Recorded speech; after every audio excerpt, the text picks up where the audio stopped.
France invaded Algeria in 1830, beginning over a century of harsh colonial rule. Algeria was treated as part of France, but its people were denied equality. French settlers, known as pieds noirs, controlled the land and wealth, while native Algerians faced discrimination and poverty. 9 million Muslim Algerians were second-class citizens, denied political rights and basic freedoms. Attempts at peaceful reform were ignored by the French government and settlers. Frustration grew, fueling a powerful nationalist movement. The failure of peaceful politics convinced many Algerians that only armed struggle could bring change. By the 1950s, the stage was set for a violent fight for independence. The deep divisions and injustices of colonial rule made conflict inevitable. The coming war would be one of the bloodiest in the era of decolonization. Algeria's struggle would soon capture the world's attention. The fight for freedom was about to begin. On November 1, 1954, the FLN launched coordinated attacks, marking the start of the Algerian War of Independence. Their goal: total independence from France. The FLN united nationalist factions, believing only armed struggle could succeed. They combined guerrilla warfare with political messaging to rally Algerians.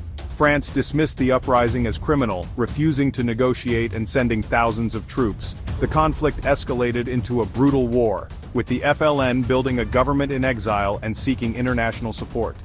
Inside Algeria, the FLN's military wing fought from mountain strongholds, expanding their influence. The war quickly became a national movement for liberation. Both sides were now locked in a deadly struggle for Algeria's future.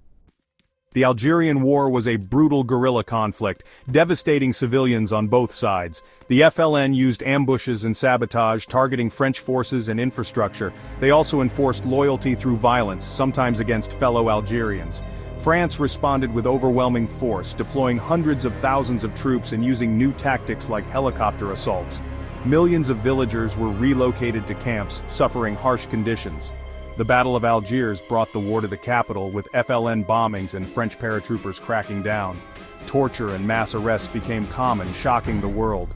The French dismantled the FLN's urban network, but at a huge moral cost. International opinion turned against France as the brutality was exposed. The war's horrors could no longer be hidden. The war's brutality and mounting casualties divided France and drew global condemnation. In 1958, a political crisis erupted as army leaders and settlers demanded Charles de Gaulle's return to power. De Gaulle became president, initially promising to keep Algeria French. But he soon realized the war was unwinnable, and began shifting toward Algerian self-determination. This shocked and angered hardliners, leading to a failed coup and the rise of the OAS, a terrorist group fighting to keep Algeria French.